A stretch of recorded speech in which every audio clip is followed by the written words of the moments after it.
Warhammer 40K is a worldwide renowned tabletop strategy game where you have to spend way too much money to buy your armies, to then have to build them yourself, and then spend even more money for brushes and paints to then be able to actually remove the grey shame from them by sitting there for hours, day after day, painstakingly painting in the eyes of your 20 identical soldiers, to then, after weeks of preparations, spend half a day putting together your army, actually visiting your friend, somehow transporting your figurines there, and then getting depressed because all of his figurines look way more detailed and cooler than yours. It's an amazingly fulfilling hobby, I swear. And with a franchise as big as Warhammer, it is inevitable for licensed games to follow. Warhammer itself is quite known for being pretty hit or miss with its video games, some being really great and others not. Today I want to look at Warhammer 40K Inquisitor Martyr, an ARPG developed by Neocore Games, who previously worked on titles like Death Trap or the Van Helsing games, with Van Helsing in particular being massively popular in the genre, so the hopes are high for it to be an actually good Warhammer game, and not one of these. When you first start the game, you get shown a very interesting starting screen. On the left, you have the logo of the game, shrunken down to a size that makes it pretty hard to even be able to read the 40,000. A grayed out play button and a create character button. Pretty basic stuff. So why is the screen so interesting, you may ask? Because the right side is the exact opposite. Apparently, we currently have the Season of Escalation, and I'm able to do agent objectives, whatever those are. It also seems to be the Week of the Void. There's a Vigilance vendor. Again, don't know what that's supposed to be. And then there's also a tab for DLC and DLC Sororitas. Again, I don't have any idea what this is. Why they couldn't just put both into a single tab, I also don't know. All of this feels kinda overwhelming as a new player, especially because the rest of the screen is so cleaned up. But let's ignore all that for now and just create a character. There are 5 classes in total, one of them being a DLC class, with each of them allowing you to choose between one of 3 expertises, allowing you to play the same class in slightly different ways. The classes itself all feel very Warhammer-y, with you being able to play as a tech priest, a psyker, or even a battle sister. I chose a Crusader, with the expertise Assault Crusader, making me rely more on shields, power swords, and the honestly only reason I chose this, the chainsword. Yes, I am that simple.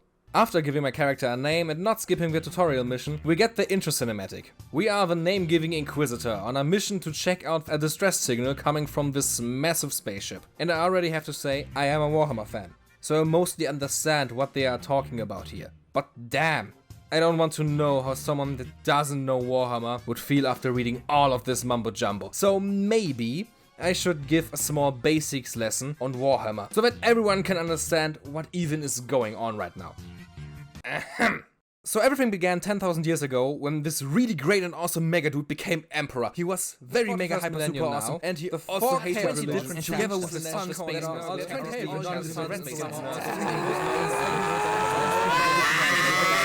Did you get all of that? Great. So we try landing on this abandoned spaceship that apparently just got flung out of the warp and try to investigate. But nobody checked if the security systems are still working, so we swiftly get shot down while trying to land. And after the first of many excruciating loading times, we wake up next to the wreck of our ship, without even a single scratch. Our communication and teleporter seems to be conveniently broken though, so we just start the tutorial and... have you seen that? Yeah, the game is sadly filled to the brim with weird graphical glitches. Like seriously, I don't think there was a single in-game cutscene where there was not at least one graphical glitch going on. But other than that, I have to admit that the game looks really great. They captured this very metal aesthetic of Warhammer extremely well, and the lighting is giving everything a great horror atmosphere, as long as nothing is glitching. We speak to our funny face, controlling the door and find a log entry on the other side. And I just love the details in the UI and design of this. There was a lot of love going in every little element of this interface. We find out the ship is called the Martyr. Who would have ever guessed that? And move on. A few meters on the right, we found our first weapon. A power sword and shield, which unlocks 4 skills for us. 2 attack skills on either mouse button, and 2 shield skills with Q and W. And we don't need long to get our first opportunity to try them out, because our first enemy already awaits us and...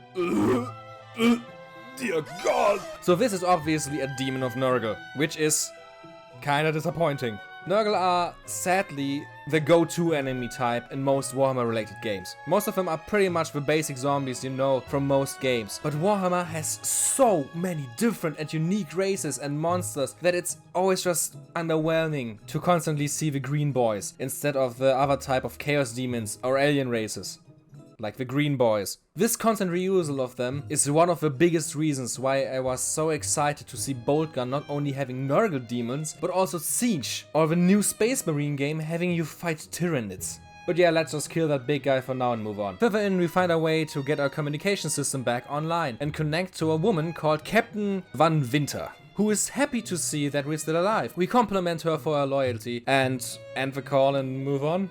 Weird way to end the first level, but okay. Also love how the pathfinding struggled in this cutscene and let me run against the side there. The cutoff from victory screen to loading screen also feels really great. Like it got cut up mid-animation or something. We are now on the level select and level up. Leveling up offers multiple benefits, like giving us skill points, unlocking passive perks, and also new weapon types. From this screen, we can see the beautiful Martyr in all its glory. But we can also look at our character, place the attribute point we got for leveling up, and also put skill points into the passive skill tree. The skill tree is pretty interesting. You don't unlock new attacks or anything, and only increase stats or get new abilities that augment your actual skills. Starting on the outside points of the branches and working your way in. Because if you want the skill that connects all the paths, which normally is pretty strong, you have to upgrade every path towards it. For now, we got one skill point that can be placed into any of the skill trees we have unlocked so far, with the game having a system of you being able to unlock more by meeting certain requirements. For example, killing a huge amount of enemies to unlock a skill tree that gives you AoE skills. But for now, I am putting my first point into the melee tree. The second mission awaits us now. Oh no, what am I going to do about this group of raiders hiding behind some barrels? Wham! Yeah, there was one other thing that I was able to do after the first mission. You receive a 5th skill slot from your armor. My current one, for example, giving me the jump of a Diablo Barbarian. This skill also works slightly differently than the others, having its own form of source that only is used by this one skill. It's also the only skill slot that requires some sort of resource. Well, as long as you don't count stuff like the health potions or ammunition for guns. There's also a 6th skill slot that is used for grenades. They can be really devastating, but are also relatively limited due to them being item pickups. Heading a little further in, we can see the extent of the chaos infestation in this spaceship. And let's just say that I'm very glad the Nosolus Rift wasn't standardized yet. We also find our first turret here, which actually changes the entire viewpoint of the game. The rounds it fires also feel really powerful. If only I've noticed it being there before I already killed all of the enemies. But let's forget about that. There's definitely going to be another one in the near future. Let's just focus on the story for now. And the game actually starts hyping the threats of the Martyr up a lot. By at first showing us a corpse of an Imperial soldier, basically the smallest fry you can find. They have an average lifespan of 15 hours on the battlefield. Who is a recording of him, of this giant massive robot that attacked them. To then letting us find a torn up body of a Space Marine. Basically the strongest super soldiers the human empire has to offer. And anything that's able to kill one, let alone tear one to shreds, means nothing but pure terror for us. I genuinely really like this little build up. It's definitely kinda janky, making you walk like 3 meters to show you another thing to make you walk again to show you something. But yeah, it's definitely keeping me engaged. And we are still in the early missions, so I'm expecting more dense storytelling anyways from the beginning. Oh, look at the small nurglings rushing us, aren't they cute? I love these little buggers rushing you. They're so adorable. Fighting them, I also found out that you have a spin attack with a 2-handed sword. And like I mentioned earlier, your 4 weapon skills don't require resources and work off a cooldown. And you can just hold pressing this button to make an infinite spin attack. Not that I'm complaining, I'm just not used to it being so easy to have this.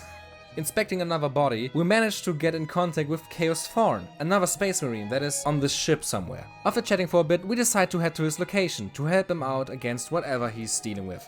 And another funny detail I always found really weird is that most named Space Marines, at least in the games, don't wear helmets. You basically know if a Space Marine is story crucial by them not wearing one of the most important protective gear. It's probably done to humanize them more, and this probably bothers me way more than it should, but it's so stupid. There is a reason to wear a helmet. And thank you, loading screen, for giving me a closer look at the thing that was attacking the soldiers before.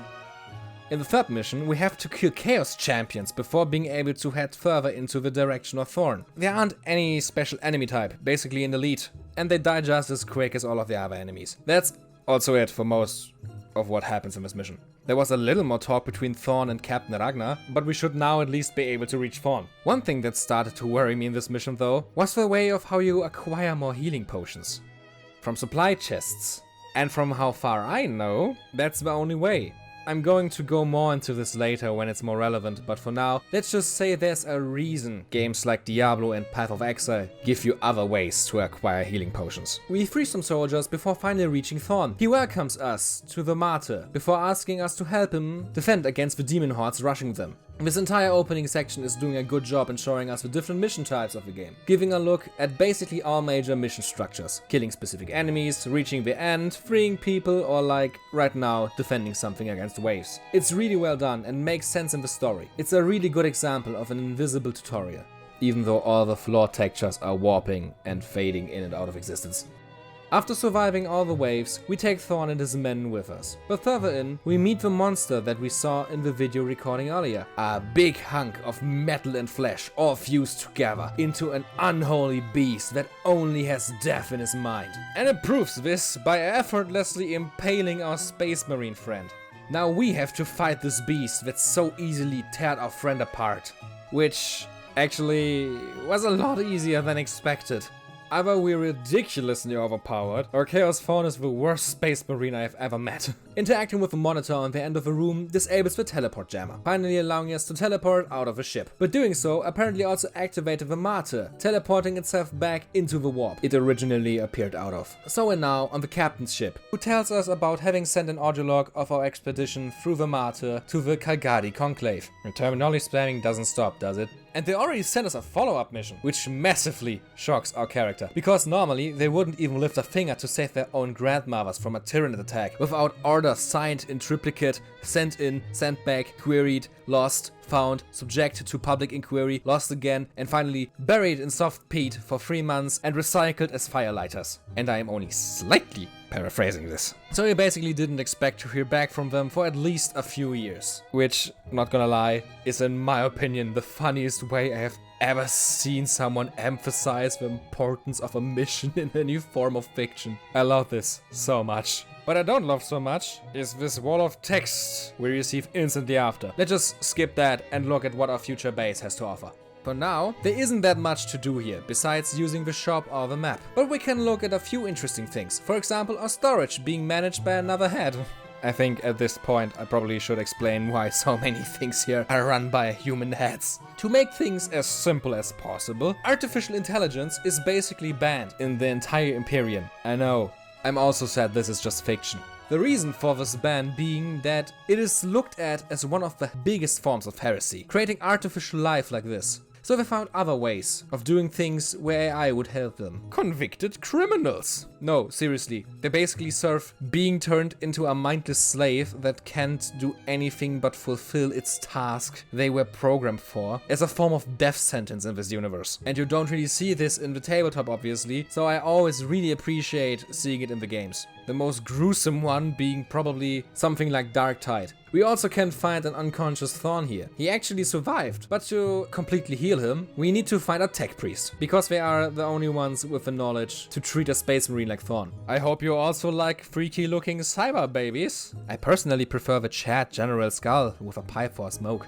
To continue the adventure, we have to go to the star map, and you get just thrown right into it. But I'm so overwhelmed by the 6 buttons with random names on them that I'm just clicking on the highlighted one like it's a mobile game. The entire star map UI is so confusing to me in general that it's basically at fault for me almost doing none of the side missions. The UI is confusing, controlling the map feels wrong, and the button layout is just a hassle. Which is why I'm basically focusing almost entirely on doing the main missions, which is thankfully more than manageable. You are now also able to alter the difficulty, making the missions be a bit higher level than you for greater rewards. So I'm choosing hard and enter the next mission. It's finally time to test out the chainsword that I have bought earlier. And it plays almost exactly the same as the energy sword. The biggest difference being able to hold down the mouse button to keep the sword on the enemy, pinning the enemy and doing continuous damage. And yeah, the chainsword types are my main weapon for most of the game. I am a simple man. This mission introduces small kamikaze drones that explode when they get near you. But luckily, I also bought a long-range weapon as a secondary. Weapons that use ammunition work slightly different in the game. They have their own resource, ammunition, who would have thought. But unlike the other resources, this one gets fully replenished by pressing R. So in other words, you have unlimited ammo and only need to focus on what's in your magazine, which is probably the best way to do something like this in an ARPG.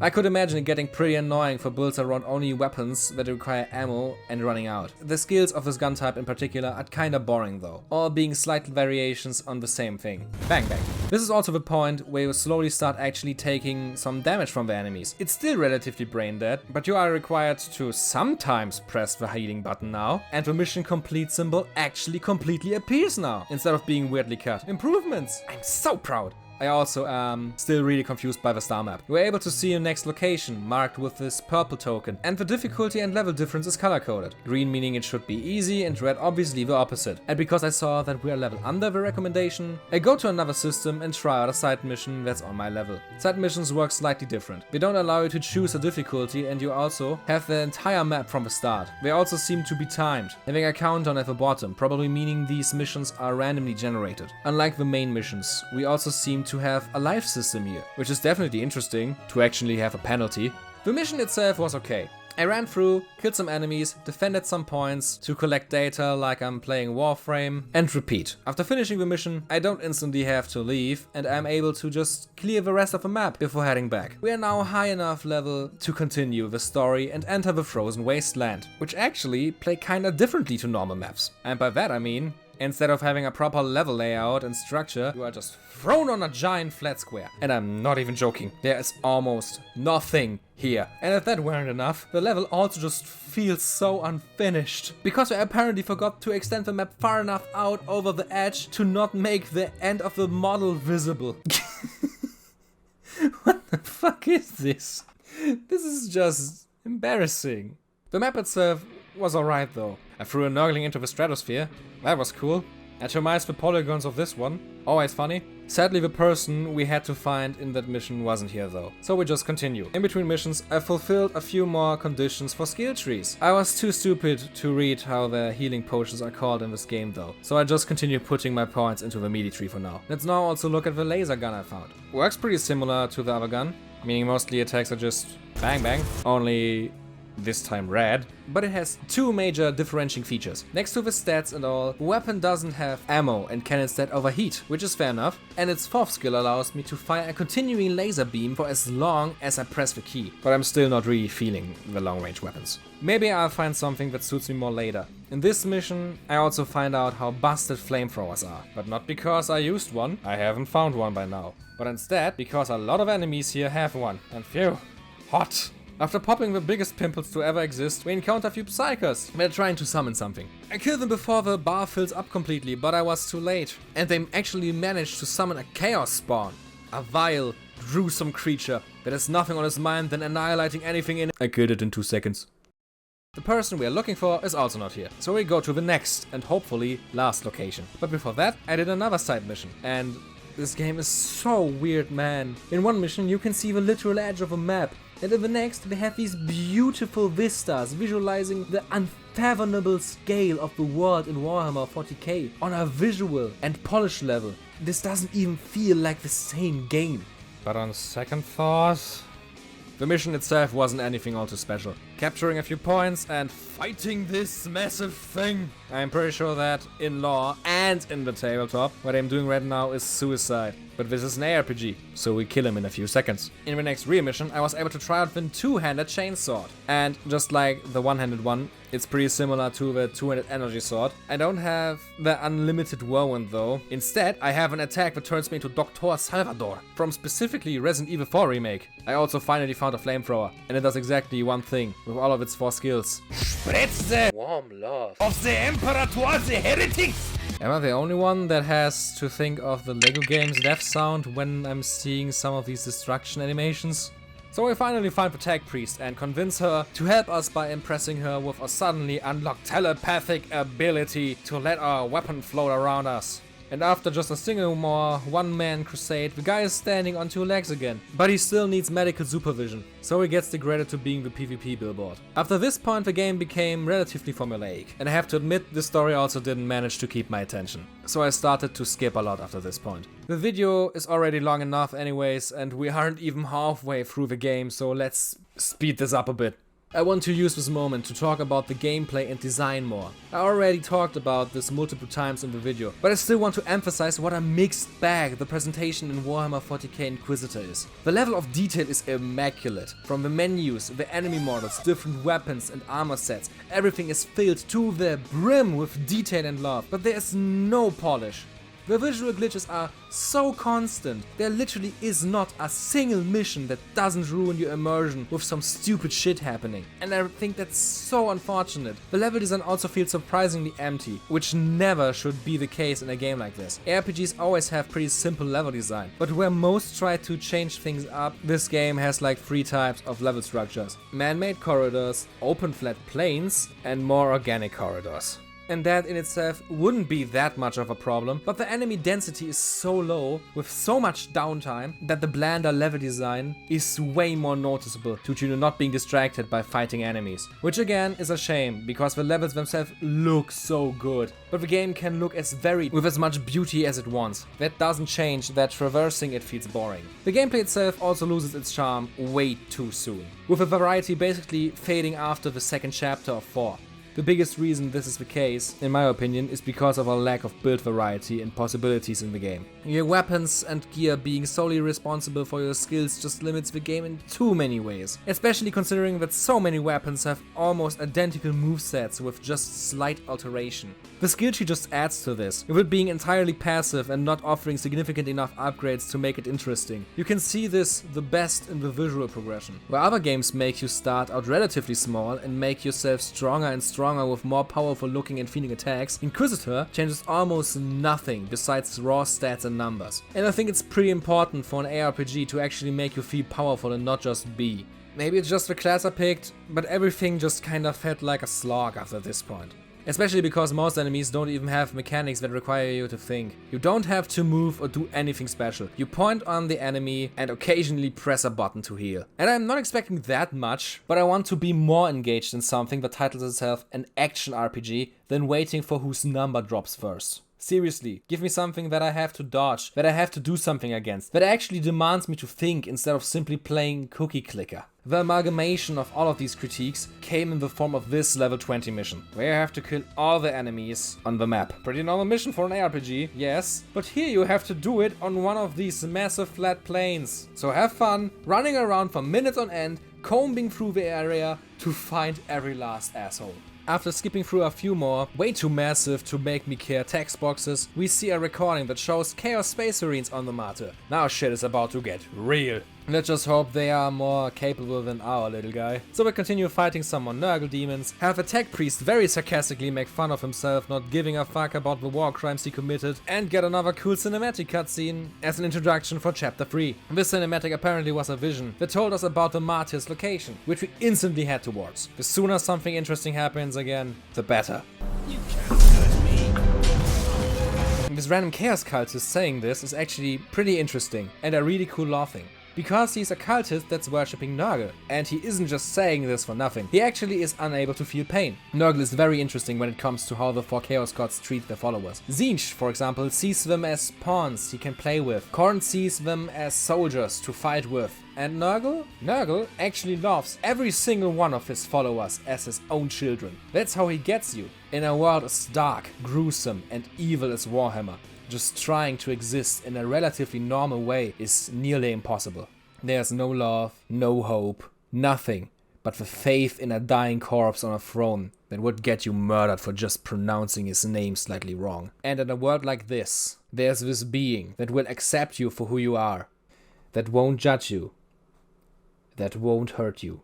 It's pretty easy to see why so many follow him. His followers are truly happy. Yeah, following him means that you turn into a disgusting zombie-like monster filled to the brim with diseases and death, but not everything can be perfect, am I right? The way his followers manage the pain of literally decaying while still being alive is by not being able to feel pain. We're being connected to Nurgle. That's why one of the lines the cultists can scream is them being unable to be hurt by you. I just think it's super interesting how deep the lore of all these Chaos Gods go and how they work with each other and the world around them. And I love it even more when the games reference this. Remember when I talked about the way you get healing supplies in the game, like 20 minutes ago? It's finally time to talk about it again, because goddamn is it annoying. When you run out of healing, that's it. You don't get any back from enemies, from bosses, from nothing. You only get healing from chests, and even then like 1 to 2. So running out is basically a death sentence. It doesn't happen that often, fortunately, but every time it did, it turned the rest of the mission into a restart fest. And you don't even get healing back after respawning. So you just run back in, continue making damage, dying, and repeat. Luckily the enemies and even their health do not reset after death, meaning you can instantly continue what you were doing, just with a little bit of walking back.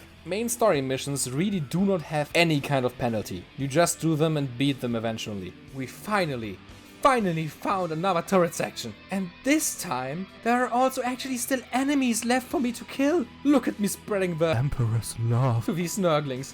They are glowing so much right now you'd think they are burning. My skull buddy also seems to agree. But that was enough fun for now. We managed to find the guy from our vision, who's also on all the marketing material, Klosterheim. And he tells us about us being his former mentor and having erased our own memories to escape the Grey Knights or something. Like I said, I stopped listening to the story quite some time ago. But from what I understood, I get not wanting to do with the Grey Knights.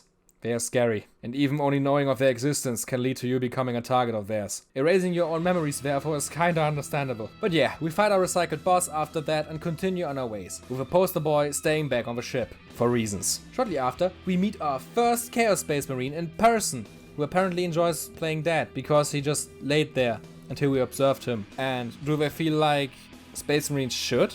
Like a threat? I mean, yeah...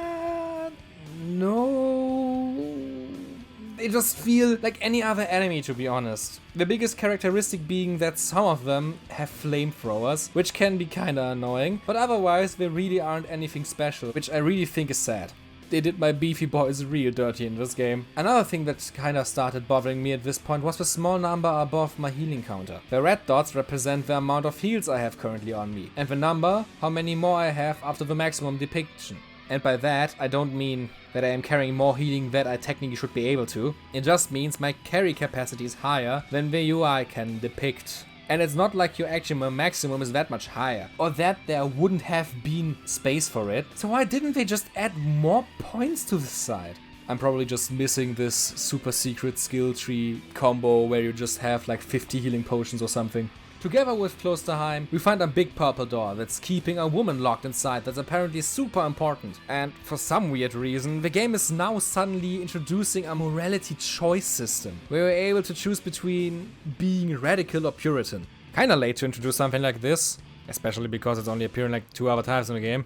But hey, we choose being a radical, and then we need this woman to fight chaos. But first, we have to find out how we can get even through that door. After this point, it actually took quite some time before something interesting happened again. I mean, we met some captain that unlocked a Crusader system where we have to complete multiple missions on a map for some reason. I honestly didn't really care and was able to just ignore it. And yeah, let me just skip forward for a bit, and in the meantime you can watch me paint this cool little Warhammer figurine that I'm currently working on. I call him Craig. He's very cool. And yes, the main reason I bought him was because he looks like a Grim Reaper with a sniper rifle as a scythe. He doesn't even fit my army, because the 2 actual armies I have are Tyranids and the Thousand Sons. But oh wait, something interesting is happening again! Holy shit, you can ride a tank? That's the thing I've been waiting for, let's go! It's already over. And now I am controlling a knight? Where was this entire game? Oh my god! And yes, the human Imperium has massive mechs they call knights. And they are exactly as awesome as you think. And yes, you can get them as tabletop minis as well. And they are enormous and amazing. Not as cool as the literal Gundam of the Tau, but still amazing. This mission was also way too short, and also the only one in the game. Maybe there are some side missions where I can also play with them again, but I haven't encountered any. Another weird thing, the UI for the knight for some reason also didn't change the button inputs, because I changed them at the start of the game to something more fitting for how I like to play those games. So these two skills aren't 1 and 2 for me, but they are still shown as such. It's a minute thing, yeah, but it shows the lack of polish. We found what we needed to unlock that purple door, open it, get teleported in a cutscene, win the girl we were after in an oversized crane game, and fight a great unclean one. A greater demon of Nurgle. I have to admit, I love that they put a great unclean one in this game. I'm unsure if one single human would actually have the slightest bit of chance against one, but it's still a cool boss enemy. The boss itself wasn't that cool, sadly. He actually has mechanics though, but they are badly telegraphed and hard to read, which meant that I rather outhealed most of the damage than actually dodging it. After losing half of his health, the woman we were after joins the fight, with the slowest run animation ever animated in a video game. She doesn't actually do anything in the fight herself, but she seems to be charging up something. I also died here again, but even here, the game just threw me right back in, and I could just continue without any penalty. After depleting the entirety of this boss's health pool, the woman actually does something and implodes the greater demon. That's actually a massive deal, because killing greater demons in Warhammer normally does not mean they are actually gone, because they leave their essence behind and can be reborn from that. But this woman, for some reason, can completely eradicate them from existence. Which you can probably guess is a massive fucking deal. We try to calm her down and promise that she is safe now, just for Klosterheim to betray us and run away with her. We teleport out and want to follow him, but before we can do that, we see the same cutscene of a martyr disappearing that we saw in the beginning of the game, and with that, the game ends. You can see from my expression in the corner that I was very confused about the sudden ending. But yeah, that was it. That was Warhammer 40K Inquisitor Martyr. A game that needed just a little bit more time in the oven to be a genuinely good Warhammer adaptation into an ARPG. But sadly, this is what we got. And it really hurts me that I didn't enjoy it all that much, because you can feel the love they put into this. You really do. But the bland mission design and combat, combined with the entire lack of polish, just makes it hard for me. But wait! It continues after the credits! There was a DLC campaign you can buy, called Prophecy, that allows you to continue the story. Meaning, they purposefully end the game on a horrible cliffhanger to grab you by the balls to buy the DLC. So I hope you cash in if you actually want to see the true ending. I hope I don't have to explain why that's a scummy tactic, but let's just look into it at least. So yeah, it's basically the same, but against the Eldar this time, another alien faction in 40k. And after like 2 missions, I stopped playing, and instead did some greater rifts in Diablo 3. I beat the main game. I saw the credits, and I don't really care about the rest, because the game simply didn't catch my attention, and I probably would not even have beaten it if it were not for this video. But I still hope that you enjoyed this journey with me through Warhammer 40k Inquisitor, Martyr, and a bit of Prophecy. And that I see you again next time.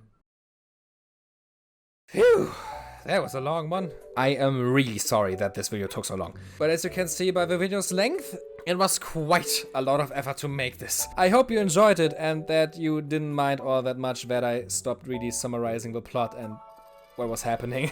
But I want to make these videos actual representations of my experience, and if I didn't care anyways, I don't want to like force myself into revisiting something that I didn't think was enjoyable for me. So I actually just want to talk about things that actually happened to me in the playthrough and not add stuff afterwards. If you have anything you didn't like about the video, like how I structured it, or if you have other constructive criticisms, please tell me in the comments. This form of content is still very new to me and I want to improve myself as far as possible. I also really want to thank everyone that saw my last video about the best Necromancer games and how positive and massive a response to it was.